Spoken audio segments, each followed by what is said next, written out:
Your cloud just withstood a withering cyber attack and did what it was supposed to do: shut down so the cyber sleuths could identify the problem and eliminate it. But that could take hours and even days depending on the severity of the attack. What if the cloud could heal itself and recover from the attack on its own and never shut down? After all, servers can self-heal. The Defense Advanced Research Project Agency, better known as DARPA, has given a grant to MIT to conduct research into self-healing clouds. Just as a human body heals itself, the research will see if compromised clouds can fix themselves. The initiative is called the Cloud Intrusion Detection and Repair Project and will be led by principal investigator Professor Martin Renard. Here's what he says. Our goal is to observe and understand the normal operation of the cloud. Then when something out of the ordinary happens, take action that steers the cloud back into its normal operating mode. Our expectation is that if we can do this, the cloud will survive the attack and keep operating without a problem. In other news, a survey from LogLogic and Echelon One reveals that most companies are confused about big data and ill-equipped to deal with it, much less take advantage of all that data.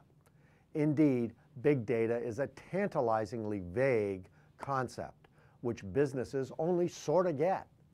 While almost half said they were very or somewhat concerned about managing big data, fully 3/4 said they had either no understanding or just a partial understanding of what big data is.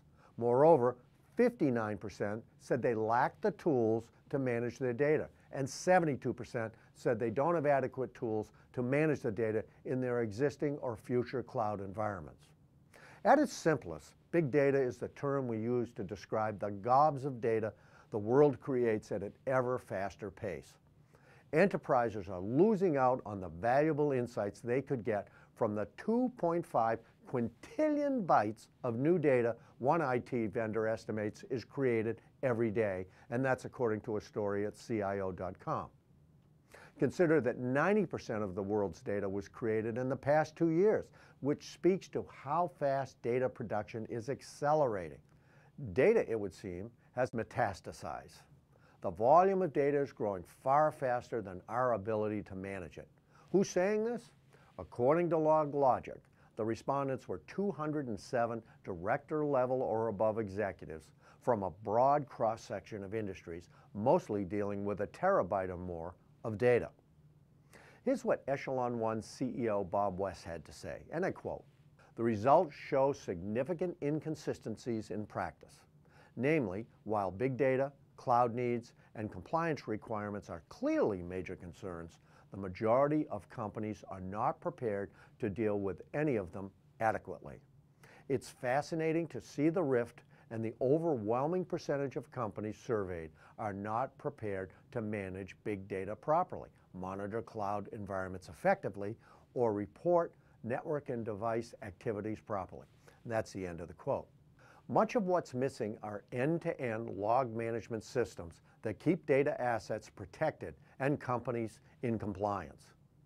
Here's another interesting quote from LogLogic Chief Marketing Officer Mandeep Kera. "Organizations of every size are collecting more data from a variety of sources within the enterprise and the cloud infrastructures, and many organizations are not using the right tools and processes to manage this data. If this pattern continues, we will see enterprises falling farther behind, unable to derive actionable insights which can help organizations make intelligent decisions." That's the end of the quote from Mandeep Kera. Okay, so there you have it for this week in review. Check out Time is Ripe for Chief Mobility Officer post and my video advocating for just such a position. And vote in our poll asking if a Chief Mobility Officer role is viable. I'm John Dodge, Community Manager of the Enterprise CIO Forum. Thanks for watching. We will see you again.